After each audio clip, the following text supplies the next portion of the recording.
Megillah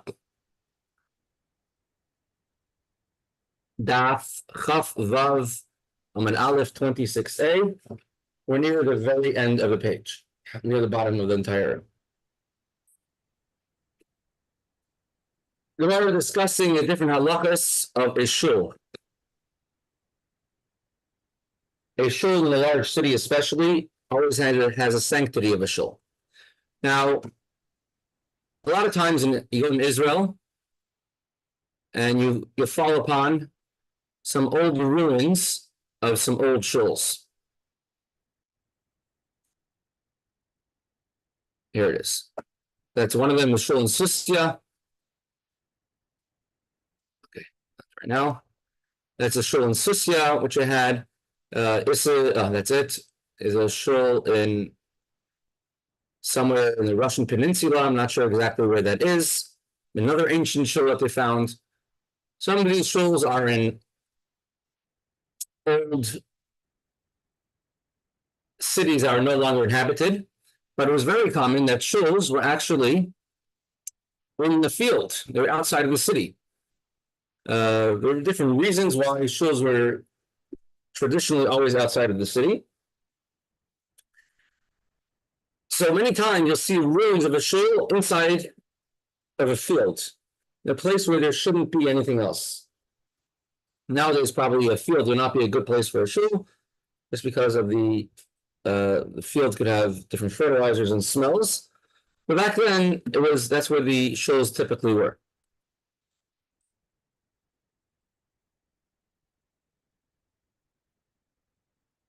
So the Gemara will now relate an anecdote. First, we're going to have a statement of Rabbi, which we read yesterday. We're just going to finish it. It was a statement of Abaya and Rabbi. Abaya said a statement that if you stay by a host, you should always leave him your leftovers, your extras, proper etiquette, leave a gift for your host. Rabbi is now saying a statement that the only time you're allowed to sell a large shul in a big city is if you have the Shivatu the 7 leaders of the city, plus all the general consensus of the people in the city agreeing to sell the shul. Says Rabbi,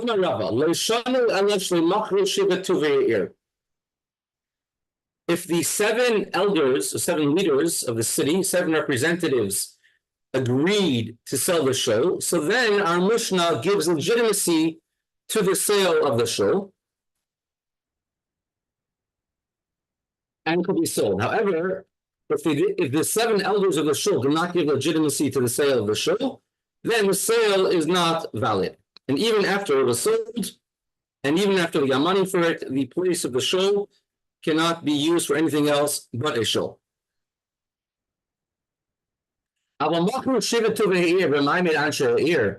Afilu, turning the page, next daf.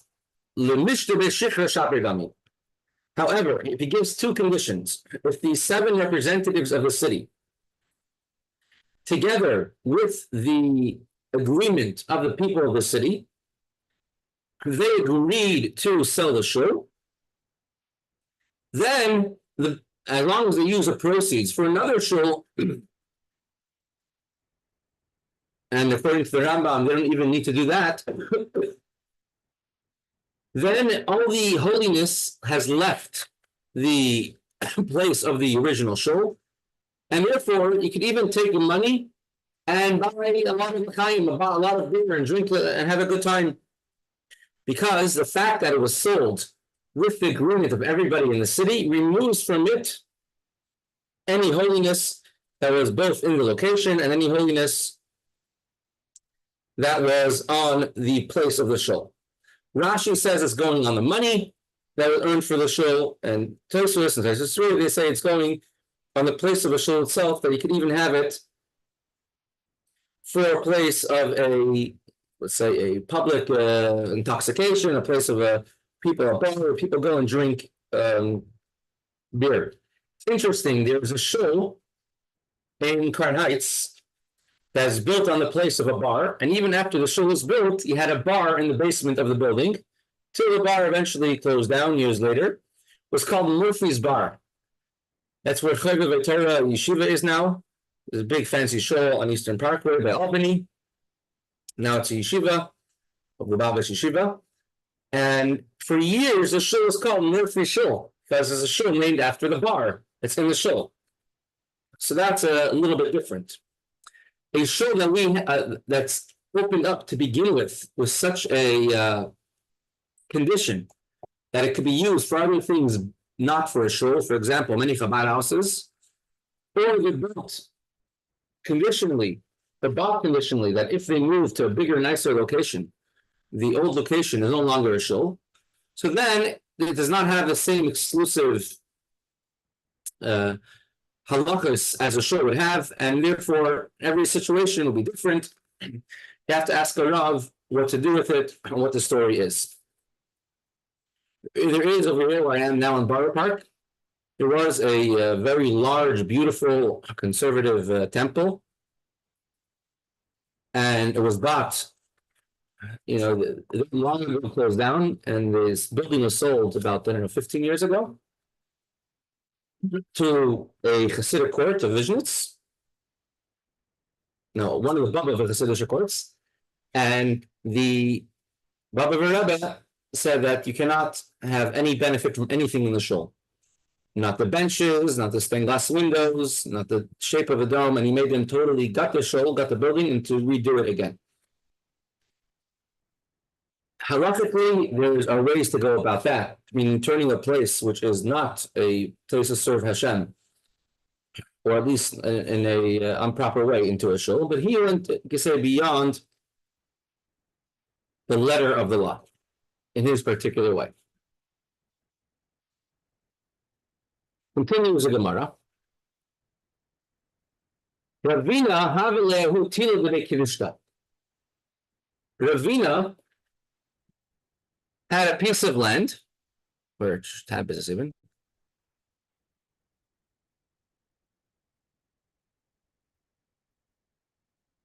He had a piece of land which he owned, and on this piece of land, in his field, there was the ruins of an old shul. Any house which is a ruin is called a tel. Tel literally means a mound. But when it comes to the mitzvah to destroy an Iranidachas, a city which was serving idols, everyone in the city were all Jews and many conditions who have to start serving idols, and the city was destroyed. It's called, you should make the city tel olam, an everlasting mound. So it means a mound generally means a ruin of a structure. Ravina had a field, and there was an old shul in his field which was in ruins. Also, the Kame de Rav Ashi, he came in front of Rav Ashi. Amalei told him, these are the great Ravina of Ashi, the compilers and authors of the Talmud Bavli, the Talmud of the Gemara, as we're learning. So Ravina asked Rav Ashi, what is halacha? Could I plant in the place where the shul once was? Ravina himself bought the shul from the people who owned the shul, or the people who were in charge of the ground. But he wasn't sure if the fact that it was sold allows it now to be used as an area to plant. We're going to have a Mishnah coming up soon that, according to the Chachamim, you could use an old shul for anything besides for something which is embarrassing, which says for things which are smelly or something like that. So his question was, is planting a field considered to be something unhonorable, dishonorable, that you should not use the area of the ruins of the shul that was in his field as a place to plant? Amalei, Rav Ashi told him back to Ravina, he told him that if it was sold by all the representatives of the town, in the assembly, in the presence of the people of the town, then this particular piece of land no longer has the kedusha, any holiness on it at all, and therefore you would be allowed to even plant on it. So the way to explain this answer is that even if it's considered derogatory to plant crops in a place where a shul was, however, once both the people of the city and the representatives of the city agree to it, it removes the holiness of this particular shul. But the shul was a ruins. The shul, correct. So chances are finding the people and the 7 people and et cetera, would be very difficult. So do you assume that its sanctity has left because it's for that old, or you assume that the sanctity remains? It's a good question. There's a Rabbi in Yerushalayim before the Rebbe Rashab was a Rabbi, I think, in the late 1800s. And this is a question that will come up to him because at that point they were starting to find a lot of old shuls from different places. So he says, how could he even apply this answer? Because the people who made these shuls lived thousands of years ago, 1,000, 1,800 years ago, who knows how long ago. So what he says is that the people who live in that area are the representatives of the shul. They take the place and they represent the new people. He also says further that Ravina, he bought the land. When he bought the land, who did he buy it from? Must have been the people of the city at one point, because whoever he bought it from had to have bought it from the people of the city if there was a shul, or he himself bought it from them. So he's saying that the shul no longer has any sanctity.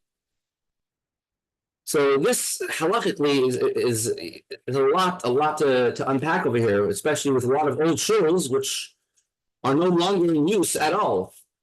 Some of these shuls could be in the category of a tel. You could say it's like a charuv, something which is destroyed. Some of these shuls could be considered to be a shul where there's no more people of the city.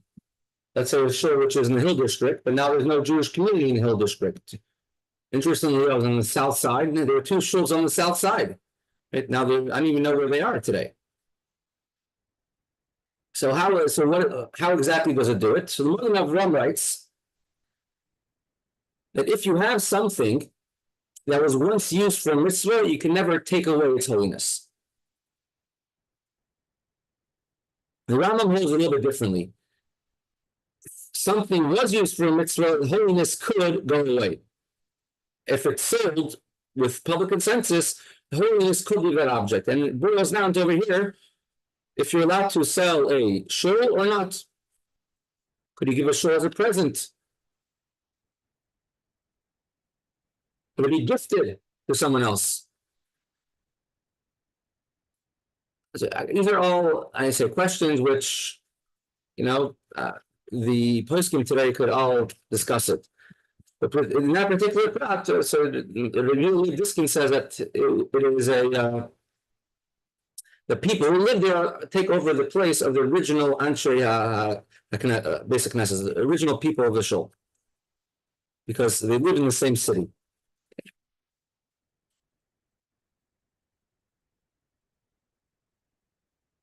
So he said it's no problem for you to go and to replant, to rebuy the shul, to cover all your bases, and then you'll be fine to sell the shul, to plant the area of the shul. Continues the Gemara. Another anecdote. Rami bar Abba had a kabani beit Knishta. Rami bar Abba was once building a shul.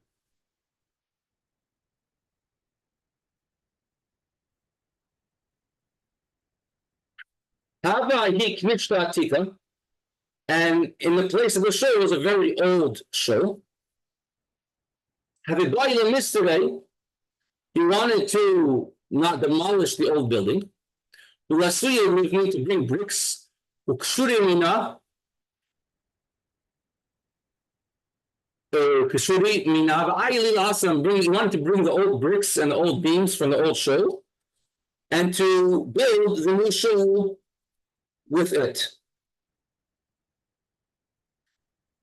I guess save on materials, or to say since the old bricks were holy to continue using it. Yasiv, and these are all shuls which are in Babel, so they don't have the sanctity of a shul in Eretz Yisrael. Yasiv come Christa.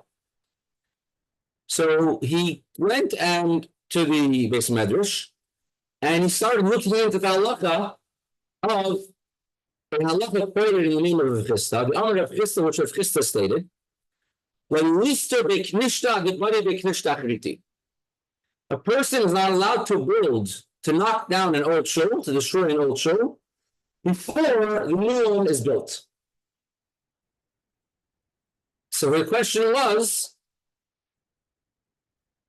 am I allowed to knock down the old shul and use the bricks to build a new shul? So is the reason you're not allowed to knock down an old shul? Is the reason you're not allowed to knock down the old shul, because we're worried that it's very easy to demolish. But what happens if the construction costs more than you thought it cost, as is usually the case? You might not come to build a new shul, or the person behind it might not be able to do it, they might move away. So therefore, you cannot knock down the old shul till the new shul is built. And you're going to be left with no shul. So in this case, where the only reason you're knocking down the old shul is to use the materials of the old shul for a new shul, are you worried for the same problem that perhaps they're not going to go and rebuild the new shul? Because maybe it could be more lenient over here, because the whole reason you're knocking it down is only in order to use the materials to build it, to build a new one.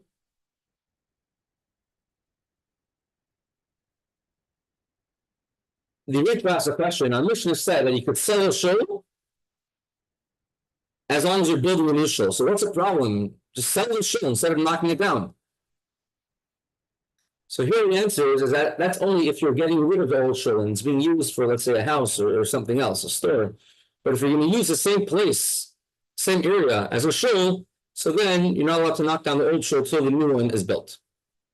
In Pittsburgh, they had an implosion. They first built a new stadium, then they got rid of the old stadium. Right now, they are building, right after the Square Hole Tunnel is a bridge. Now that in Pittsburgh, they're renovating all the bridges after the collapse from a few years ago. So they are they are fixing a lot of bridges. And there's one bridge, which is right after the Square Hole Tunnel, which over 100,000 people go over that bridge every single day. And so they want to replace that bridge, but it's such a busy bridge, you can't just close it down for the year or something it'll take to build it. So what they're doing is they're building a bridge right next to it. And then they're going to close the bridge down, the parkway down for 3 weeks and take away the old bridge and move the new one into place of the old one. And it's supposed to take place in 2026, 2027.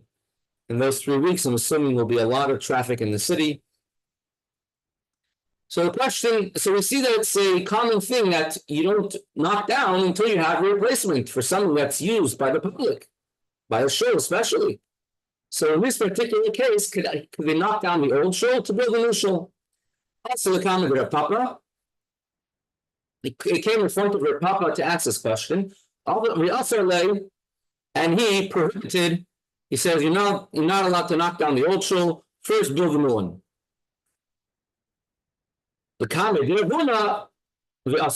he went in front of Rav Huna to ask his opinion, and he also, the front of Bar Khalifa, and he also made it, he also prohibited it.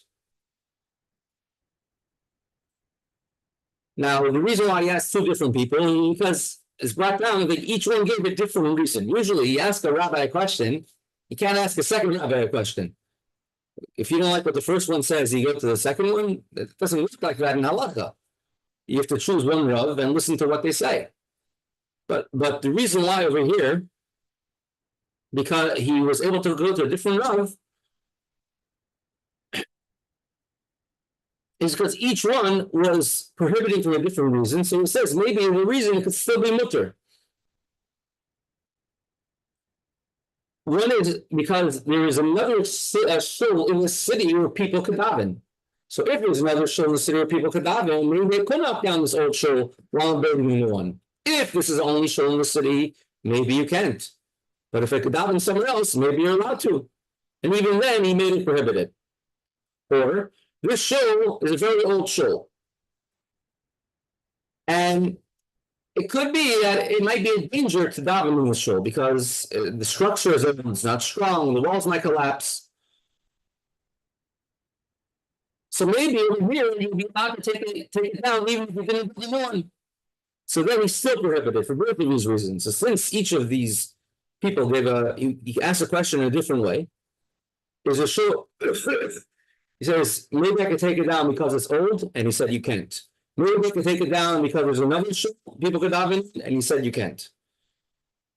So therefore, he asked two different people, but he couldn't ask the same person. Once he got a no, it's a no.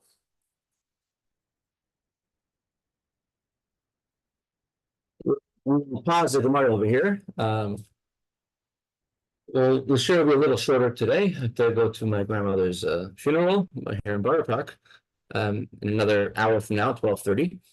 So she, Baruch Hashem, her husband was Rebbe eunuch, was the Rebbe was chosen. He helped the Rebbe serve the Rebbetzin Chana for many years. She passed away the day of Bais Nissan, which is a very appropriate day for her to pass away because her father, this is her father in this picture, his name is Avram Baruch Pevzner. He was a yeshiva student in Lubavitch Tamchet Tmimim, and he was what's called one of the Chayzrim. A Chayzer is someone who can review. The Rebbe Rashab would say Mamarim on Shabbos and Yom Tov, or for sometimes other days, Yitzchok Kislev, and there was no recorders then, and Shabbos and Yom Tov for sure. So you had, throughout the history of Chabad, you've had in the Chayzrim, the human tape recorders. And the most famous one of our generation was Rabbi Khan. He was, as a Bacher, as a yeshiva student, he was a Chayzer of the Rebbe Rashab. He was one of, Rebbe Rashab would say a minor, and afterwards he would, if he would say Friday night, he would stay up the whole Friday night with all the yeshiva students. They would review it till they got a word perfect. Then they would make kiddush, eat a quick meal, and then he would review it again. And then in the morning, about 7 o'clock in the morning, we'll go into the Rebbe Rashab, repeat the mimer to him, and Rebbe Rashab would make additions or corrections. After Shabbos, they would write down. He was very connected to the Rebbe Rashab. When the Rebbe Rashab passed away in Rostov, on Bais Nissan, so like we saw yesterday, right? The place where the Rebbe Rashab passed away in this room, right over here. So the Avram Pevzner, he was one of the people, he was a Bacher, then he was helping to serve the Rebbe Rashab. The history of Bais Nissan, the story of the Rebbe Rashab's passing, a lot of it that we know comes from Rabbi Rifkin in a Shkap to the Rabbi, Rabbi Landau. But Avram Pevzner also has many details that he adds on, particularly about the passing of the Rebbe Rashab. What's unique is the last mimer of the Rebbe Rashab, which was said in the Rebbe Rashab's home, was said on Purim, a very famous story, how the Bolsheviks came in the middle, and the Rebbe Rashab said, don't worry about them, even though weren't allowed to gather more than 2 people, and there were hundreds, and there was money, and there was vodka, all things which were totally illegal and could be arrested, and people were being killed on the streets. The Rebbe Rashab said, we'll say Chassidus, we'll get rid of them. The last mimer the Rebbe Rashab said in public was Rishus Goyim Amalek. But there was another mimer that the Rebbe Rashab said in front of the Frierdiker Rebbe, Bianca Landau, and the Avram Baruch Pevzner. He said that in front of them on a Shabbos afterwards. He passed away about 2 weeks after Purim, 2.5 weeks. And then the Rebbe Rashab said a mimer in private. So interesting how young from yesterday, which spoke about the passing of the Rebbe Rashab, and said the last mimer he said, and the first mimer of the Frierdiker Rebbe, was said that the last mimer Rebbe Rashab said in public was Reishis Goyim Mamalik, because there was another mimer that was said in private, but it was never written or never publicized later on. But you see the story over here, the Rebbe Rashab gave instructions to Avram Baruch Pevsner to take care of the grinding of matzah for that year Pesach. Wasn't expecting to pass away. So many details we know he was, by the Rebbe Rashab, he was a Meshamish. What's even more unique is that when the Rebbe Rashab would say a mimer, our Rebbe, we've seen videos and pictures of the Rebbe saying a mimer, and his eyes are deeply closed, deep in concentration. The Rebbe Rashab, and he would say a mimer, his eyes were open and standing across from him. So it was a big ches. The tables were in a big shape of a ches. The whole middle was empty, and Chassidim stood on the sides and Bachram on the sides, and in the middle was empty sides of the Frierdiker Rebbe, who was standing right across from the Rebbe Rashab. And the Rebbe Rashab would look into his eyes, and the Frierdiker Rebbe would look into the Rebbe Rashab's eyes. And he looked into his father's eyes while he was saying the mimer. Later on, after the passing of the Rebbe Rashab, when the Frierdiker Rebbe would say a mimer, so he told the Rebbe Baruch Pevsner, which was my grandmother's father, to stand in front of him and to look into his eyes, and the Frierdiker Rebbe would look into his eyes, and he would do that while he was saying the mimer and stuff. So in the same room, over here, the Rebbe Rashab passed away. And this is rooms where the Mamonim were.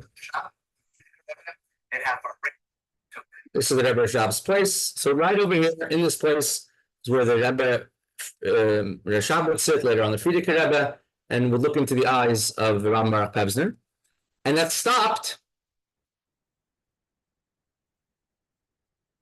at one point. At one point, the Frierdiker Rebbe told the Ram Baruch Pevsner that while he was saying the mimer, you had a machshava zara, you had a foreign thought, a thought which didn't belong, and that disturbed me from saying the mimer.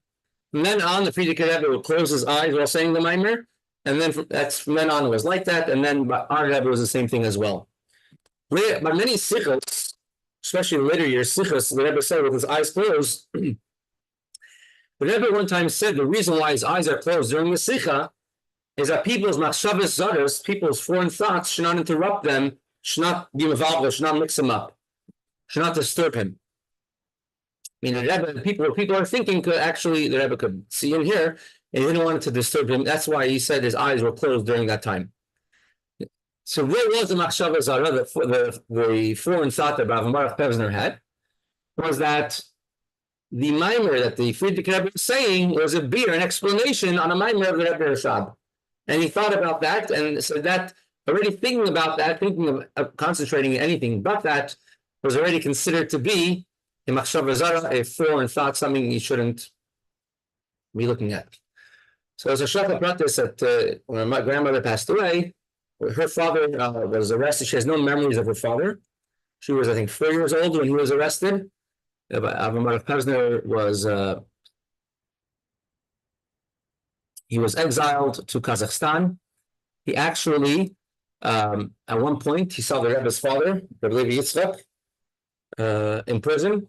They were both being transferred, being dragged by soldiers, and he told this to his wife, Alta Sarah, that with tears in his eyes, I saw the Rebbe of Yekaterinoslav, and he was very weak, and he was much older, and he tripped and he fell. And the soldiers sent the dogs, and the dogs unfortunately bit the Rebbe's father. He was arrested in 1939. 1940, he died in Golos in Kazakhstan. He asked just that he should be buried in the Tiferes Israel, a Jewish burial, with miracles and tremendous expense he was. So my grandmother grew up a orphan entire life. But Baruch Hashem, she was always besimcha, always happy, and her husband was served the Rebbe and had a chilus the Frierdiker Rebbe, the Rebbetzin Chaim and the Rebbetzin Chana. And the Rebbetzin, the famous picture of Rebbetzin Chana was taken at my grandparents' wedding.